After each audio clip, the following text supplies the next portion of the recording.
anak-anak dan remaja misioner yang dikasihi Tuhan. Berjumpa kembali dengan Kakak Ani dalam Do Re Mi, doa dan renungan misioner bersama sekami paroki Santo Petrus dan Paulus Argapura pada hari ini Selasa 11 Juli 2023 merupakan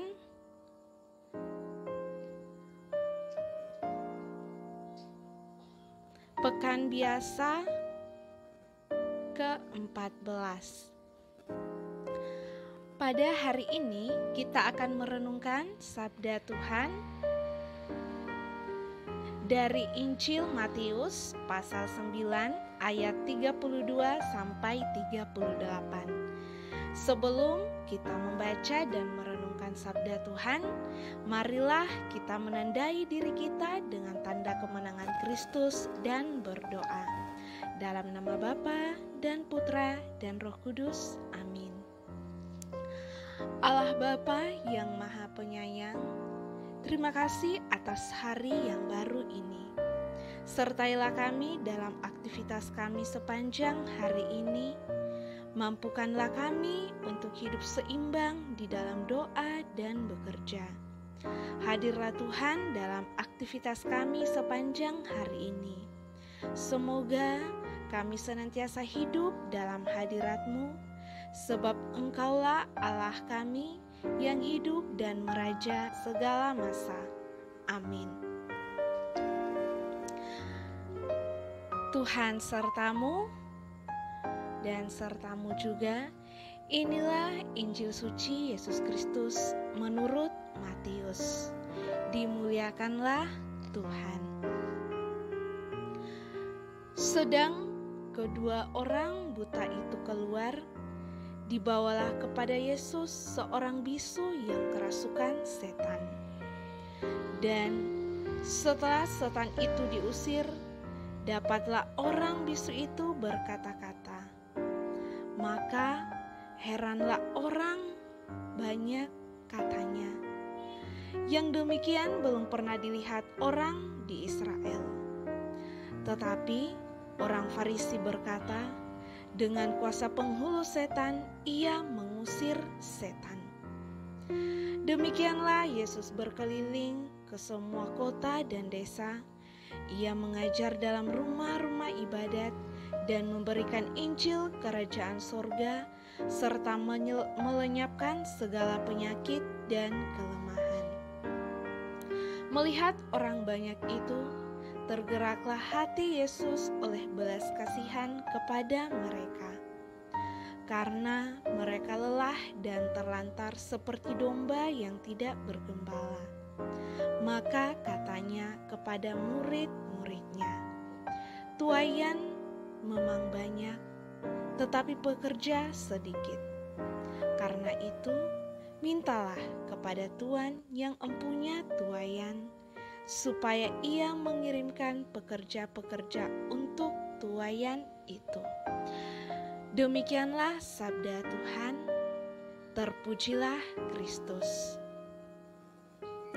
Adik-adik dan remaja misioner yang dikasihi Tuhan, tidakkah saat ini Yesus berkeliling ke semua kota dan desa di seluruh dunia untuk memberitakan Injil serta melenyapkan segala penyakit dan kelemahan? Yesus terus berkarya setiap saat karena hatinya tergerak oleh orang banyak yang lelah dan terlantar seperti domba yang tak bergembala. Ya, benar.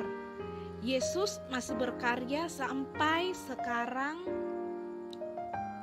setiap hari. Tetapi melalui orang-orang yang berprofesi sebagai tenaga medis di rumah sakit. Namun masih saja ada orang-orang yang tidak tertangani karena pekerja medis yang kurang mencukupi. Bukan hanya mereka yang sakit secara fisik, tetapi mereka juga yang menderita kelemahan-kelemahan lainnya. baik dalam imannya, dalam bidang ekonomi, dan lain sebagainya. Maka Yesus juga berkarya menolong orang-orang yang menderita kelemahan-kelemahan melalui orang-orang yang memiliki profesi tertentu sesuai kebutuhan. Adik-adik dan remaja misioner yang dikasihi Tuhan, dalam bacaan Injil hari ini mengisahkan tentang Yesus yang menyembuhkan orang yang kerasukan setan dan bisu. Setelah orang itu dibawa orang kepada Yesus. Kuasa Yesus dalam mujizat itu belum pernah dilihat orang di Israel, sehingga orang Farisi menuduhnya mengusir setan dengan kuasa penghulu setan. Yesus mudah sekali menaruh belas kasihan kepada mereka yang menderita dan yang mengharapkan belas kasih-Nya. Siapapun dia, baik yang datang sendiri maupun yang diantar oleh orang lain kepada Yesus. Asal ada orang dengan iman yang besar datang kepadanya, ia pasti akan memberikan pertolongan. Yesus menghendaki kita untuk menjadi pekerja-pekerja tuaian dimanapun kita berada, baik dalam kegiatan-kegiatan gereja, di dalam kombas, di dalam paroki kita masing-masing, maupun di luar lingkungan gereja. Tuhan telah mengaruniai setiap dari kita dengan talenta khusus yang harus kita daya gunakan untuk melayani sesama kita, terutama mereka yang memerlukan uluran tangan kasih. Hendaklah kita seperti Yesus, jeli melihat orang yang hidupnya terlantar, seperti domba yang tidak mempunyai gembala. Bila Yesus meminta kita untuk berdoa kepada Bapa, meminta agar mengutus semakin banyak pekerja tuaian, kita sendirilah yang termasuk para pekerja itu. Janganlah kita kelak sampai tidak dikenal Yesus pada akhir zaman, karena tidak berbuat bagi mereka yang paling hina atau kecil. Semoga demikian. Marilah kita berdoa doa anak misioner. Tuhan Yesus, Engkau diutus Bapa menjadi berkat bagi dunia, menjadi selamat bagi manusia. Utuslah kami anak-anak-Mu di Indonesia untuk menjadi sahabat yang kuat bagi yang lemah, sahabat yang rela berkorban bagi yang menderita payah, sahabat penghibur bagi yang sakit dan gelisah. Tuhan Yesus, kami pun ingin menjadi utusan-utusan kecil-Mu, teman setia bagi yang tersingkir terlantarkan, teman bicara bagi yang kesepian terlupakan, sobat yang gembira bagi yang sedih dan susah, sobat penuh penghargaan bagi yang tak dicintai. Tuhan Yesus, utuslah kami ini dengan bantuan Roh Kudus-Mu, menjadi garam dan ragi yang baik, menjadi terang dan obor yang cemerlang, membawa kegembiraan dan pengharapan. Tuhan Yesus, kuduskanlah badanku dan sucikanlah jiwaku. Kupersembahkan diriku padamu hari ini. Berkatilah semua anak dimanapun juga. Berkatilah semua orang yang kami jumpai, siapapun juga. Amin. Bapa kami yang ada di surga, dimuliakanlah nama-Mu.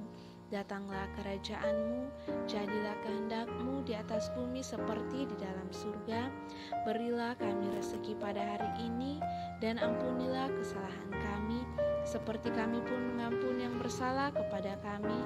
Dan janganlah masukkan kami ke dalam pencobaan, tetapi bebaskanlah kami dari yang jahat. Amin. Salam Maria, penuh rahmat, Tuhan sertamu, terpujilah engkau di antara wanita, dan terpujilah buah tubuhmu Yesus. Santa Maria Bunda Allah, doakanlah kami yang berdosa ini, sekarang dan waktu kami mati. Amin. Kemuliaan kepada Bapa dan Putra dan Roh Kudus, seperti pada permulaan, sekarang, selalu, dan sepanjang segala abad. Amin. Anak-anak dan remaja misioner yang dikasihi Tuhan, semoga sepanjang hari ini kita senantiasa dijaga, dibimbing, dan disertai oleh Allah yang Maha Kuasa, dalam nama Bapa dan Putra dan Roh Kudus. Amin.